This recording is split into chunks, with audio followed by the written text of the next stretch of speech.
What if I told you that the world's superpowers control nations not with armies, but with debt, lies, and economic manipulation? In Confessions of an Economic Hitman, a former insider reveals the dark secrets of how countries are trapped in a web of corruption, forced into slavery by loans they can never repay. From CIA operations to corporate greed, this is the real story behind global poverty, wars, and regime changes.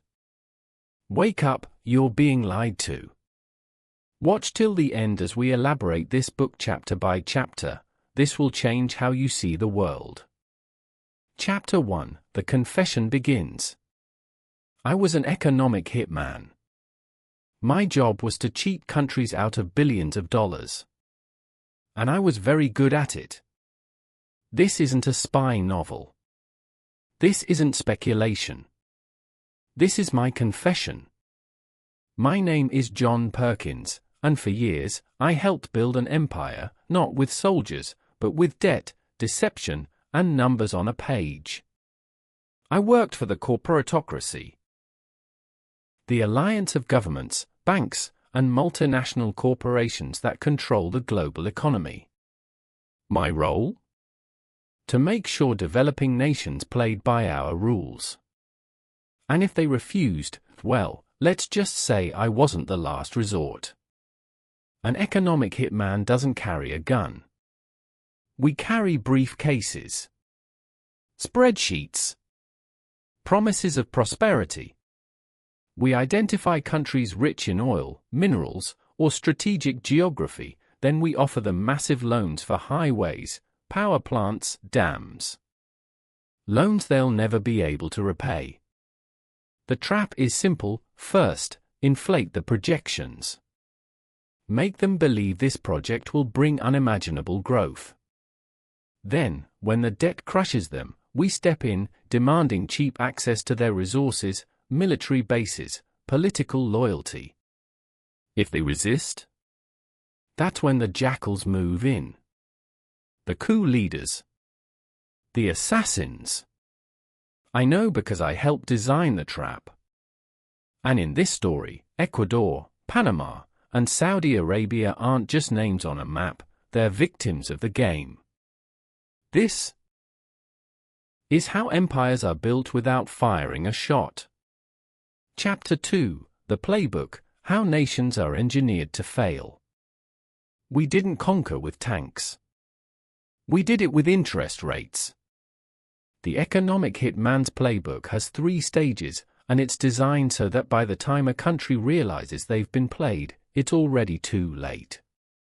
Stage 1: The debt trap. First, we'd pick our targets, countries drowning in poverty but swimming in oil, copper, or strategic ports.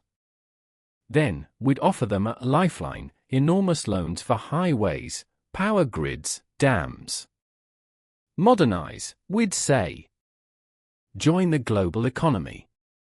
But these projects weren't for them. A highway? It's to extract resources faster. A power plant? To fuel our factories.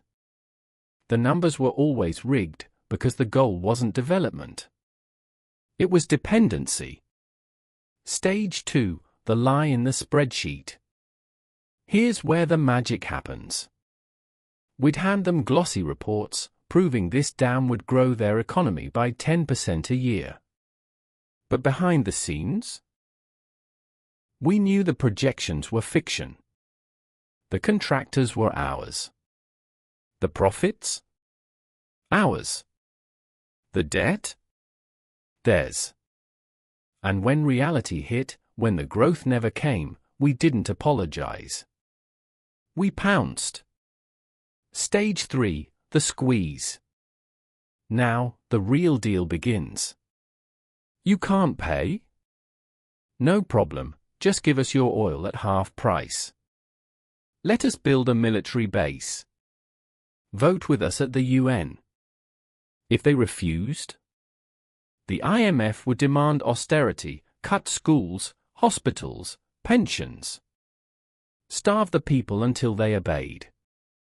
And if a leader stood up, like Jaime Roldós in Ecuador or Omar Torrijos in Panama, well, let's just say their planes had a habit of crashing. This wasn't economics. It was empire. And the scariest part? It's still happening today. Chapter 3, Case Studies, When the Numbers Turn Deadly. They called it a development. I called it what it was, a hostile takeover. Ecuador, oil, debt, and a president who wouldn't bend.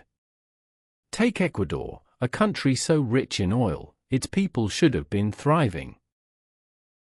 Instead, we made sure they bled for it. We loaned them billions for dams and highways, forecasting an economic boom. But the contracts went to our companies. The profits? Shipped overseas. And when the debt crushed them, we demanded their oil, cheap, to settle the balance. Then came Jaime Roldós, their new president. He dared to say, no more. He threatened to cut oil exports unless we renegotiated. So we sent the jackals. And in 1981, his plane mysteriously crashed. Coincidence? The CIA called it an accident. I called it business. Panama, the canal, a rebel, and a fall from the sky. Or look at Panama. Omar Torrijos, the fiery general who stole our canal back from us. He wanted it for his people. A death sentence. We tried bribing him. Then threatening him. But Torrijos laughed. He said Panama would never kneel. So in 1981, same year as Roldós, his plane exploded mid-air. 2 presidents. 2 crashes. 1 message, play the game, or disappear. Saudi Arabia. The biggest con of all. But not all targets fought back. Some embraced the trap, like Saudi Arabia. We loaned them billions to modernize skyscrapers, airports, weapons. But the real deal? We locked their oil into the dollar. Forever. Every barrel sold meant more demand for our currency. More power for our banks. The Saudis thought they won. But we owned them. And when OPEC followed, the petrodollar was born, the engine of American empire. The pattern. This wasn't luck. It was policy. Debt. Control. And when that failed, the body count. The question isn't did this happen? It's who's next? Chapter 4, The Corporatocracy, Your World is Their Boardroom. This wasn't about countries. This wasn't even about money. This was about building something far more powerful, an empire that didn't need colonies, because it owned the rules of the game. The corporatocracy. Think of it like the mafia, except instead of gangsters, it's CEOs. Instead of hitmen, it's economists. And instead of guns? We used credit ratings. Banks. Oil companies. Governments. All the same beast. We'd pick a country, drown it in debt, then own its policies. Schools? Privatized.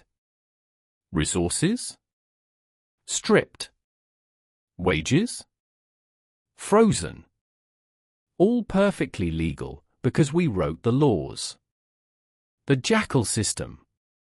And if a leader resisted? That's when the second team moved in. The jackals, CIA operatives, mercenaries, consultants, their job was cleanup. Mossadegh in Iran. Allende in Chile. Lumumba in Congo. Democratically elected. All overthrown. All suicide or shot. Coincidence? Or business strategy? I knew these men. I worked with these men. And when they succeeded, we'd fly in the next day, suit pressed, spreadsheet ready, to offer a reconstruction loans with even steeper terms. Modern colonialism. The British Empire needed armies. The Spanish Empire needed priests. Our empire? We just needed a keyboard and a Bloomberg terminal. We didn't take their land. We took their future. Forced them to sell their children's education, their elders' medicine, just to pay us interest on loans we knew they'd never repay. And the genius? They'd beg us for it. Please, more debt. More austerity. Because we made sure there was no other choice. The ghost in the machine. You won't see this empire on a map. Its borders aren't drawn in ink, they're drawn in trade deals and stock tickers. But make no mistake, it's real. It's ruthless. And unless people wake up, it's forever. Chapter 5: The Reckoning, Guilt, Fear, and the Cost of Silence. For years, I told myself I was just doing my job. But deep down, I knew. I was the man in the nice suit, calculating how much suffering a country could endure before it broke. The turning point. It started with the faces. The indigenous villagers in Ecuador, watching bulldozers plow through their forests we'd promised to protect. The mothers in Jakarta, holding babies with swollen bellies, while our development projects siphoned their water away. And then, the deaths. Roldós. Torrijos. So many others. Accidents. Regime change. Words that meant murder, and I'd helped set the stage. The choice. I quit. Walked away. But the guilt didn't.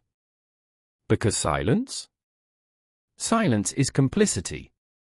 For decades, I stayed quiet, partly out of fear. They warned me, write this book, and you'll end up like Torrijos. But worse was the shame. How do you apologize for bankrupting nations? The cost. Look at the world today. The riots. The refugees. The dictators we installed calling us hypocrites. This isn't chaos. It's blowback from a system that treats countries like Excel sheets and people like decimal points. We created this. And if we don't stop it, the next collapse won't be in some far-off jungle. It'll be here, in your economy, your job, your children's future. The confession. That's why I'm talking. Not for redemption. There isn't enough. But because you deserve to know the truth, your loans, your taxes, your inflation. It's all connected. And it's designed to keep you trapped. The question is, now that you know, what will you do about it? Final chapter, The Invisible War, and how you're already fighting it. You think this story ends with me? Look closer. The same game is still playing, and now, you're on the board. The new EHMs. Meet your modern economic hitmen, private equity firms gutting hospitals. Tech giants hoarding data like colonial spice routes. Microloan apps trapping the poor at 200% interest. The weapons changed. The playbook didn't. And the jackals? Oh, they've rebranded too. Sanctions. Trade wars. Regime change by hashtag. The targets? Venezuela. Syria. Whoever dares to buck the dollar. Your complicity. Don't fool yourself, you fund this. Every time you shrug, that's just how the world works. Every pension invested in emerging markets that strangle those markets? You're not a spectator. You're a shareholder in the corporatocracy. But here's the secret they don't want you to know: the system is weak. It runs on your belief that it's invincible. How to fight without getting jackaled. 1. Follow the debt. Who owns your country's loans? Spoiler, it's not who you think. 2. Kill the myths. Austerity. Trickle down. Lies, sold to you by my old colleagues. 3. Move the money. Banks hate this. Credit unions. Local investing. Crypto not tied to Wall Street. 4. Name the jackals the next time a leader falls from power. Ask who benefits. The choice. They'll tell you this is too big to change. But empires always fall, usually when the slaves stop believing in them. So, will you keep clicking accept turns on a rigged game? Or will you unplug, even just a little, and make them sweat? The economic hitmen are counting on your silence. Prove them wrong. If you like the book summary, don't forget to like, share and subscribe to Book Therapy.